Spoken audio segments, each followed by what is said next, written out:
Olá, meu querido aluno, minha querida aluna, sejam muito bem-vindos à aula sobre emagrecimento. Hoje a gente vai conversar sobre esse tema que é tão difícil, causa tantas dores para várias pessoas e que acaba sendo uma das vitrines da minha profissão, que é da educação física. Você provavelmente já viu algum vídeo sobre isso, como emagrecer, qual a melhor estratégia, enfim. Possivelmente você também está lutando contra isso já há muito e muito tempo e acaba tendo a sensação de que emagrecer é meio como ficar milionário. Ou você deu a sorte ali de já nascer toda uma realidade favorável para aquilo acontecer, ou então você foi um caso muito específico que com trabalho duro deu certo. E bem, não é assim, e eu quero que depois que você termine essa aula, você entenda que existem meios, desde que você entenda a maneira correta, a maneira completa de como emagrecer. Não é à toa que a obesidade é uma das principais doenças modernas. Muita gente tem. Os números que a gente tem em torno de 60%, 70% de pessoas com obesidade e sobrepeso, por exemplo, no Brasil. Então, se a maioria das pessoas tem, poxa, algum padrão deve haver aí. E é isso que eu quero te mostrar. Não é treino para isso, dieta para aquilo, não. Inclusive, você já deve ter passado dessa fase.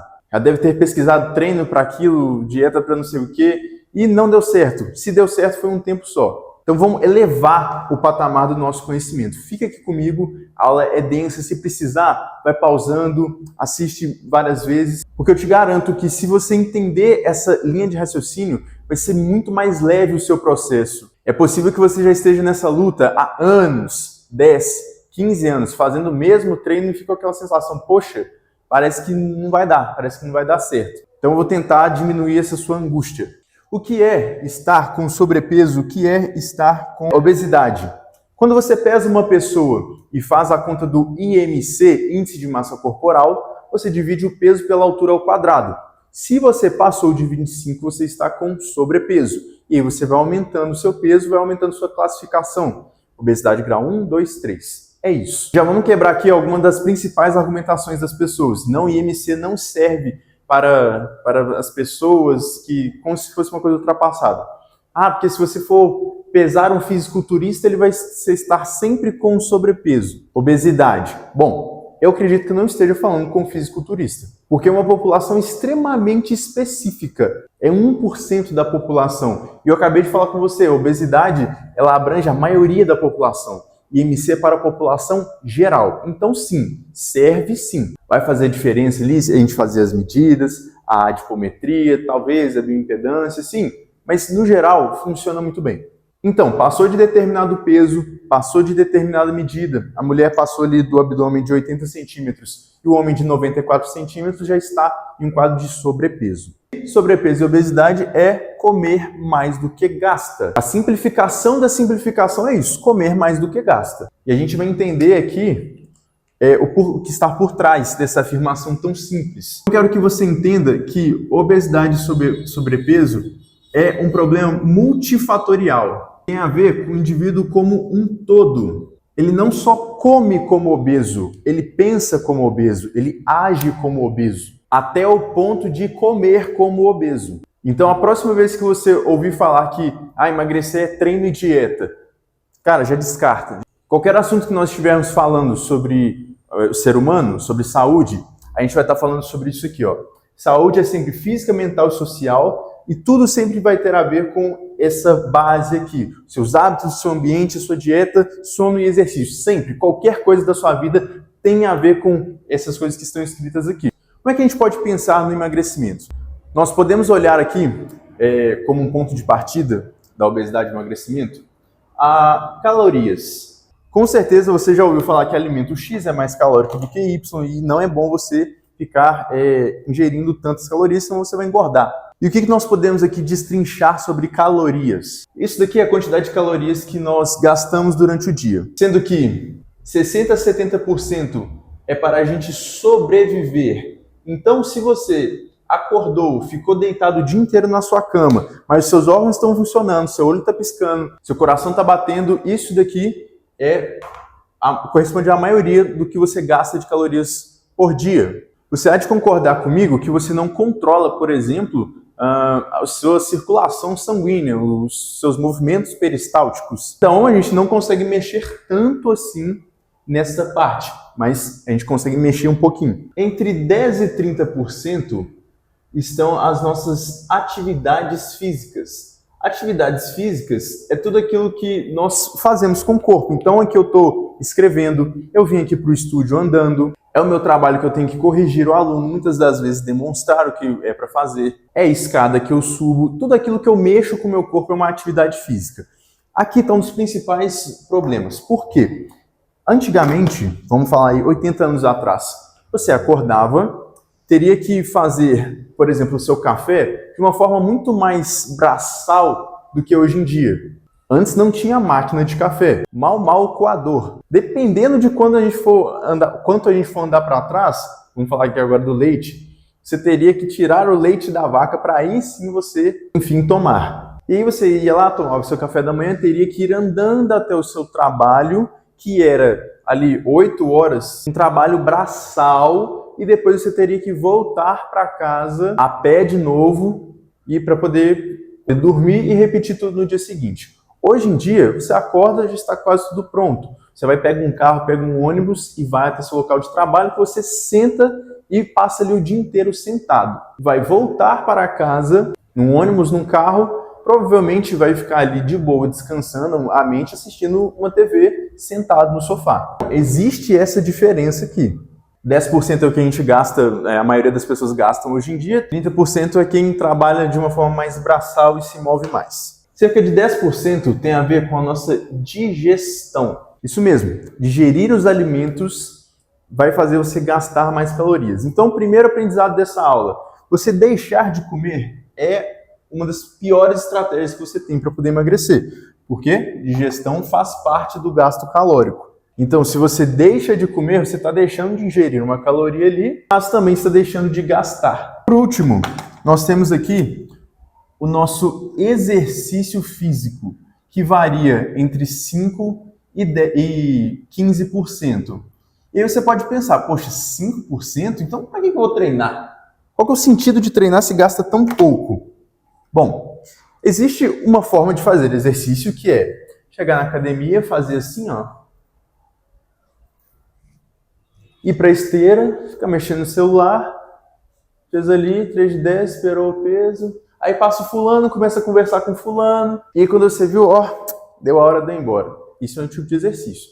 Agora, você chegar, preparar corretamente, concentrar no que você vai fazer, aquecer de uma forma adequada, extrair o máximo de cada movimento, que trabalhe todas as capacidades do seu corpo, isso vai ser um tipo de exercício que vai gastar 15% do seu gasto calórico diário. Além dessa qualidade do treino, da intensidade, vai fazer também a diferença a frequência. Não tem como comparar uma pessoa que treina 2 vezes na semana e uma que treina 5. Pensa comigo, para o seu corpo é totalmente diferente você fazer isso daqui 2 vezes na semana e repetir isso todos os dias. É importante a gente saber o nível de cada um. Algumas pessoas elas precisam começar com 1 vez na semana para poder ir adquirindo os hábitos, que é uma coisa que a gente vai falar daqui a pouco. Depois, construindo a mentalidade, que também vamos conversar daqui a pouco, para poder fazer 7 vezes na semana. E, claro, a disponibilidade de cada um, a vida de cada um. Mas o ser humano não é apenas números. A gente não é robô, a gente não é só matemática. Nós temos outros aspectos importantes. No exercício, por exemplo, o mais importante não é o gasto calórico, mas sim as adaptações. O que são essas adaptações? Por exemplo, se você tiver mais músculos e músculos mais ativos, automaticamente você já vai começar a mexer aqui. Ó. Lembra que eu falei que tem como a gente mexer um pouco nessa parte aqui do gasto calórico que a gente usa para sobreviver? Se os seus músculos são mais ativos, eles vão precisar gastar mais energia. O tipo de tecido que para se manter vivo, ele depende ali de bastante energia. Ele vai gastar mais glicose para se manter vivo. Ora, glicose, muita glicose em excesso vira o quê? Vira gordura. Então, se o músculo está mais ativo, vai gastar mais glicose, vai fazer o seu metabolismo basal subir, aumentar a demanda, aumentar a necessidade. Nós podemos falar também, por exemplo, aumentar a sensibilidade à insulina. Insulina é basicamente o que fala para o nosso corpo, olha só, absorva essa glicose para gerar energia. Nossos hábitos modernos fazem a gente diminuir a sensibilidade à insulina. Isso é péssimo. Outro aspecto importante do exercício, ele vai ali estimular a sua testosterona, que vai influenciar na sua síntese proteica, que por sua vez vai fazer você ter mais músculos, ter os benefícios. Outro ponto fundamental, que para mim é o mais importante do exercício físico, é o impacto psicológico que ele tem. Olha só a ligação com a nossa saúde mental. Por quê? Ele vai melhorar os neurotransmissores do humor. Dopamina, serotonina e endorfinas. Então, se você tem essa dopamina, cara, se você tem um prazer a partir de uma coisa natural que é o exercício, você não vai precisar, por exemplo, ficar descontando isso em comida. Outra parte hormonal que o exercício ajuda é a regulação dos hormônios da leptina e da grelina. A leptina manda a gente parar, fala assim, olha, já tá bom o que a gente comeu. A grelina fala assim, vamos comer, bora. Quando você não pratica exercícios físicos regularmente, a sua grelina sempre vai estar lá no alto. E a leptina vai estar meio zoada. Mesma coisa acontece quando você dorme mal, por exemplo. É a mesma coisa, o mesmo efeito. Olha só como é que essa parte biológica ela já é muito mais completa. Olha só como é que o exercício já começa a mexer aqui, ó, no todo do seu corpo. Vindo aqui, ó, para a parte da digestão, quando a pessoa deixa de comer, além de estar deixando de gastar isso daqui, ela desregula mais uma vez esses hormônios e neurotransmissores. Já reparou que quem vive na dieta, aquela dieta burra, o regime, vive de mau humor, vive meio estressado? Por quê? Porque comida, cara, tem a ver com humor, com afeto. Então, se você deixa de comer, você não tem a parte prazerosa da comida. A sua dopamina está lá embaixo. A sua serotonina está lá embaixo. E aí, você, de novo, desregula aqui, ó, leptina e grelina. Por quê? Você fala para o seu corpo o seguinte, olha, eu estou na natureza e não estou encontrando alimento. Porque o nosso cérebro, ele pensa primitivamente. Então, não estou encontrando alimento, é possível que eu morra de fome. Para eu não morrer de fome, o que eu vou fazer? Eu vou segurar, estocar toda a gordura que eu conseguir. Isso vai acumulando mais gordura do que se você comesse. Então, é uma estratégia totalmente contrária para o que você quer. Falando de humor de novo, a gente deixa de comer e aí nós ficamos muito mais propensos a alimentos hiperpalatáveis, que são aqueles alimentos que são muito gostosos. Então, é um bolo, é um biscoito recheado, são muito gostosos, são muito calóricos, que vão dar pra gente um estímulo supranormal. Voltando para a natureza, o homem das cavernas, ele não encontraria uma barra de chocolate na natureza. O máximo que ele daria sorte é de encontrar um tanto de banana madurinha certinho para ele poder comer. O que o corpo pensa? Já que eu dei essa sorte de ter um alimento com tanta caloria para poder estocar essa energia para mim, o que eu vou fazer? Eu preciso comer tudo agora, porque eu consigo estocar por um longo prazo. Qual que é o problema? A gente tem alimentos hiperpalatáveis que dão esse estímulo supranormal o tempo todo santo dia, a hora que a gente quiser na nossa mão. E aí, se você estiver deixando de comer e sua grelina está lá em cima, cara, você não vai resistir mais. Eu tenho certeza absoluta que você conhece aí alguém que estava no foco, estava na dieta, e aí tudo ela recusava. Agora eu não tomo mais refrigerante, agora eu não como doce, não sei o quê. Quanto tempo essa pessoa durou fazendo isso? Eu conheço pessoas que tomaram uma decisão quietinhas e no longo prazo conseguiram resistir. Porque quando você trabalha a sua mente e você entende que esses alimentos não são bons para você e começa a fazer uma estruturação mental de que aquilo ali não faz sentido você consumir, você vai perdendo a mesma vontade. Agora, a pessoa lá que tem os hábitos alimentares muito ruins, tá gordo e tal, percebe que quer mudar e quer fazer isso de uma vez, vai dar errado. Por quê? É hormonal. Os alimentos hiperpalatáveis, eles são muito gostosos, muito calóricos, mas eles têm todo um efeito psicológico que vai na embalagem, que vai na promoção, que vai na textura do alimento. São cientistas fabricando aquele alimento para que você não consiga resistir. Então, é você brigando contra a sua biologia e mais toda uma indústria gigantesca que está te fazendo ali querer comer aquele alimento. Não vai ganhar, você vai perder se você for por esse caminho. Então a pessoa às vezes não treina, vive em dieta restritiva, ou então passa muitas horas sem comer. Não preciso tomar café da manhã. Eu fico tranquilo ali, sem almoço. Sim, o corpo acostuma, não quer dizer que isso é benéfico. Você coloca o seu corpo no estado de estresse.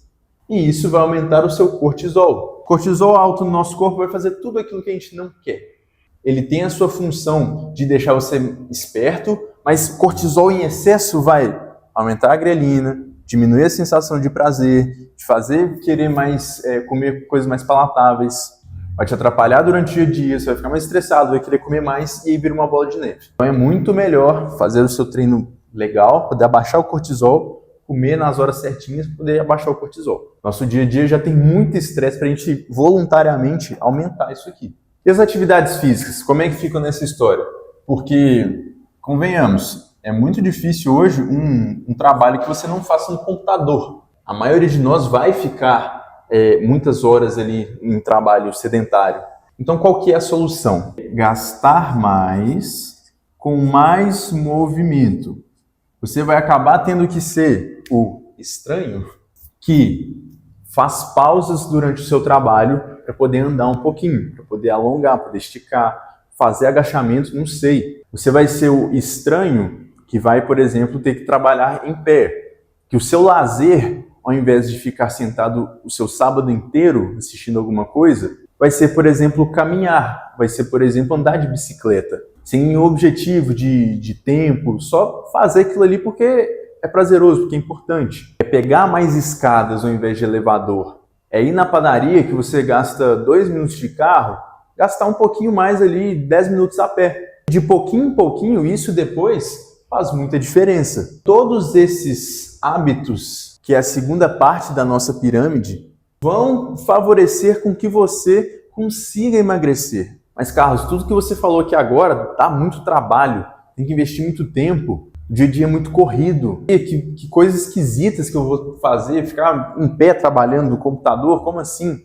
Bom, é aí que nós entramos para a base da nossa pirâmide. Você vai ter que mudar a sua mentalidade como um todo. Como eu te disse no início, obesidade está aqui também. Mentalidade de obeso, hábitos de obeso, para aí sim comer como obeso. Você vai ter que mudar a sua identidade. Aos pouquinhos, você vai achar normal andar mais a pé, pegar uma escada. Por quê? Porque você está entendendo que aquilo ali serve para você. Aquilo ali faz sentido na sua vida. Mesmo que você gaste mais tempo.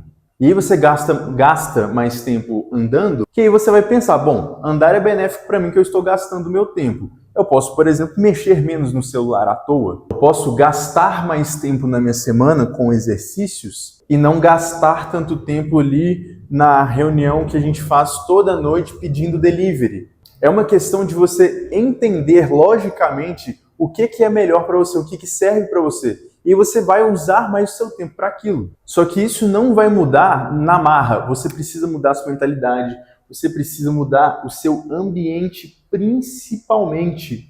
Não tem como você estar num local onde a cultura é pedir delivery sempre. Não tem como no seu ambiente informacional você seguir um monte de restaurante e você fica ali engajado em qual é o próximo restaurante que eu vou. Não estou falando que não é para fazer nunca. Igual eu expliquei, comida tem a ver com emoções, faz parte. Não é à toa que toda festa tem comida. Mas se o normal para você fazer isso todos os dias se torna um problema. E praticamente todas as pessoas que têm obesidade, têm sobrepeso, ela foi criada num ambiente em que os hábitos de obesos são normais. E muitas das vezes, não sei nem se você está vendo aí, a pontinha do iceberg, a pontinha da nossa pirâmide, ela chama isso de genética. Porém, o principal problema de um pai e uma mãe obesos, de uma família obesa, não é o que ele te passa no sangue, é o que ele te passa no costume. Então, numa casa que é normal comprar todos os dias uma barra de chocolate para cada pessoa, essa pessoa devorar tudo de uma vez, isso daí que é o problema, não veio no sangue. Numa casa que era normal, pai e mãe não estar presente e compensar com comida, isso vai repercutir para a sua fase adulta. Toda vez que você tem falta de algo, você quer compensar com comida. Se você aprendeu que se você fica triste, você vai comer para poder compensar. Fica feliz, vai comer. Fica à toa, vai comer. Tá muito atarefado? Tem que comer alguma coisa. Isso daí se torna hábito. E hábito, gente, é o seguinte, uma coisa muito forte. É quando acabar a luz da nossa casa, a gente chegar no apagador, no automático. A gente não pensa para fazer, a gente só faz. Faz parte da gente aquilo ali, faz parte da nossa identidade. Isso é hábito, uma coisa enraizada. Eu vejo muitas pessoas que têm essa herança de observar as coisas que a família fazia e vir trazendo achando que é normal. E aí chega pra gente, pro profissional de educação física, ou então para qualquer outro profissional de saúde, eu já fiz de tudo, mas eu não consigo emagrecer. Como assim já fez de tudo? Se você viu a sua mãe que tinha 10 filhos, uma casa com um terreiro enorme, que tinha muito bicho, e tinha que levar as crianças até a escola e voltar e apressar a fazer comida e lavar roupa na mão. Ela deita para poder descansar depois desse rush aí de 4, 5 horas direto. É diferente hoje de você que vai e joga a roupa na máquina. A panela elétrica está fazendo o arroz. A van vem buscar o filho. E você gastou ali, acordou, gastou 1 hora, vai deitar de novo. Entende? Existe essa cultura de não, estou cansado, estou cansada, preciso descansar. E quando você percebe, a pessoa fica o dia inteiro deitada. Mas ela fala, mas eu trabalho o dia inteiro. Mas como é que é esse o dia inteiro?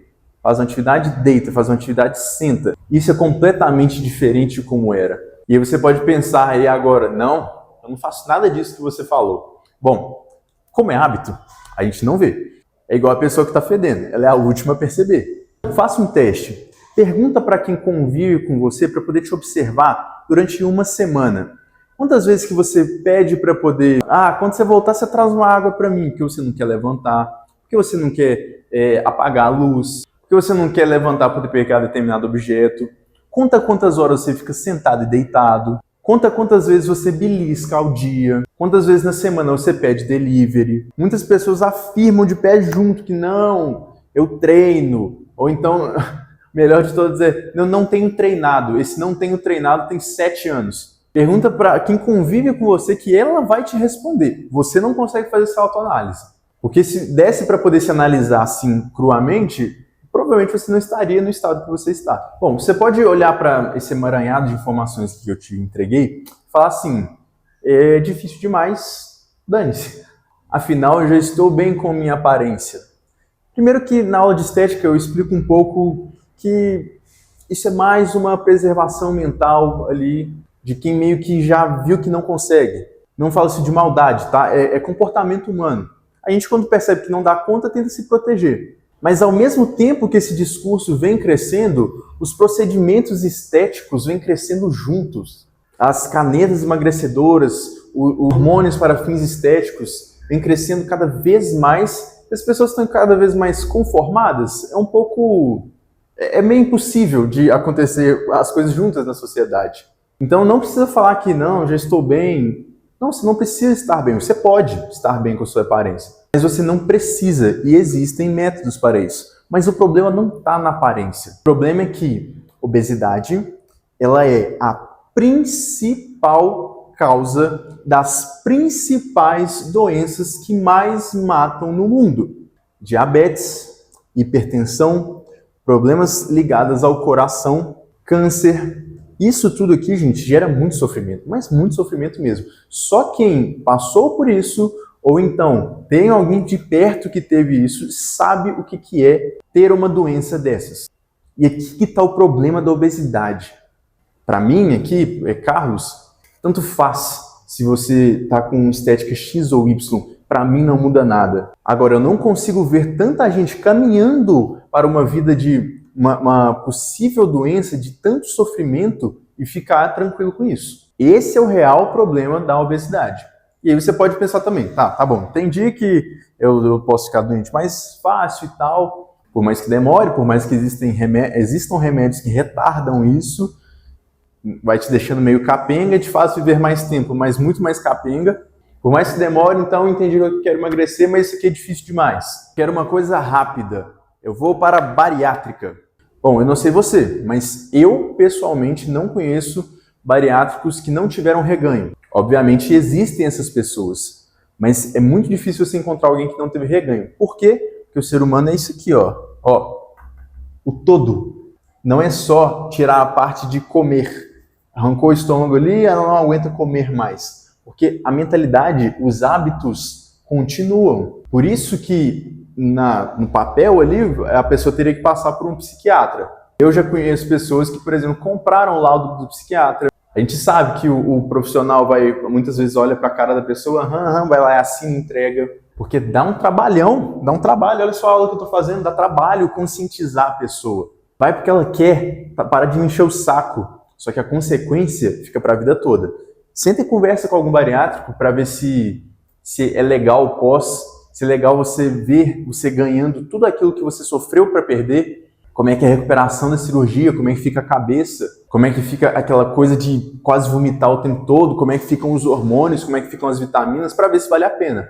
É uma estratégia? É uma das estratégias, no caso mais drástico possível. Então tá bom, então vou para uma coisa menos drástica. Caneta emagrecedora que a data que eu estou gravando tá assim, estourado. Inclusive revolucionando o mercado de comida no mundo. Essa parada tá mexendo na economia, é outra estratégia também que dá para poder usar no contexto certo, mas, de novo, não mexe na causa, mexe ali na consequência, no comer.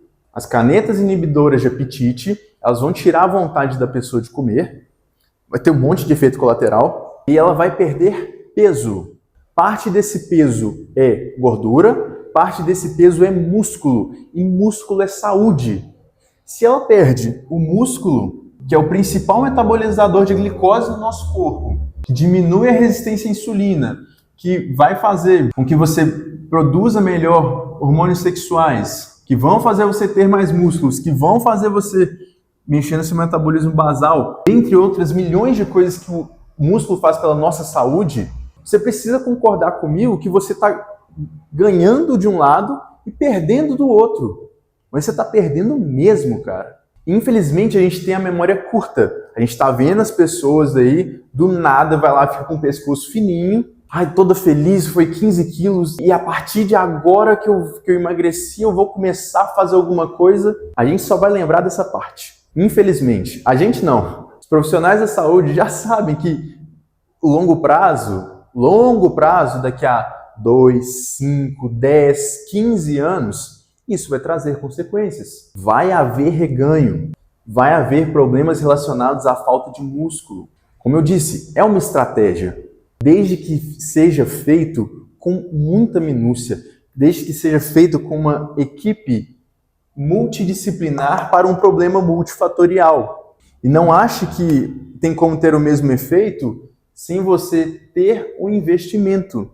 Não acha que aquela pessoa que está vendendo a canetinha no WhatsApp vai te oferecer uma coisa que vai ser 100% benéfico para a sua saúde. Lembra, o hábito é muito forte. Você não perde o hábito, você só perde ali realmente a capacidade de comer. E para encerrar, para você poder ver isso na prática, documentado de uma forma mais um entretenimento melhor, assista um documentário da Netflix que fala sobre o programa The Biggest Loser, Grande Perdedor. Já é um programa um pouco mais antigo, tem coisa de 20 anos, que pegavam pessoas obesas, submetiam elas a treinamentos árduos ali, diários, a dietas muito restritivas, e a pessoa aparecia ali depois de um tempo com menos 80 quilos, menos 100 quilos, a pessoa irreconhecível. E aí foi se verificando que as pessoas não perdiam só por causa do treino e dieta, era porque tinha um remedinho ali por trás. O programa de TV que ficou ao ar muito tempo mentia na cara dura de cada pessoa que, no seu desespero, porque o emagrecimento é um processo penoso para a cabeça, no desespero, assistia o programa, se inspirava e tinha algum fio de esperança. Ia tentar replicar, não dava certo e entrava naquela, já fiz de tudo e não dá certo. E você vai ver que as pessoas tiveram um reganho até maior do que perderam. Por quê? Porque isso não se faz na marra. Não é treino e dieta, é toda uma mudança de quem você é, do que você aprendeu quando criança que era certo e errado. Então cuidado com o seu ambiente informacional. Nessa área, as pessoas mentem na cara dura, rir de você para poder conseguir lucrar com o seu desespero. Então vamos tentar as coisas com calma, não tem pressa, você não precisa de resultado rápido. Não é em 3 meses, não é 6 meses, você não adquiriu isso nesse tempo. Você você tem a sua vida toda para poder reestruturar aqui sua identidade, realmente mudar de vida e ter esse emagrecimento. Você não precisa desempenhar, você não tem prazo para isso. Calma, vai aos pouquinhos, batendo ali, todo dia, até você conseguir tornar normal se esforçar bem na academia, tornar normal não tomar refrigerante, fazer com que você não goste de ficar parado o dia inteiro, sempre respeitando o seu processo como ser humano e não como uma pessoa que tem que entregar resultados o tempo todo. Bom, espero que você tenha gostado, espero que você tenha entendido e comenta aqui o que você achou dessa aula. É muito importante eu saber se eu estou conseguindo atingir o objetivo de educar as pessoas para ter uma vida com menos sofrimento. Bom processo, boa luta para você e até a próxima!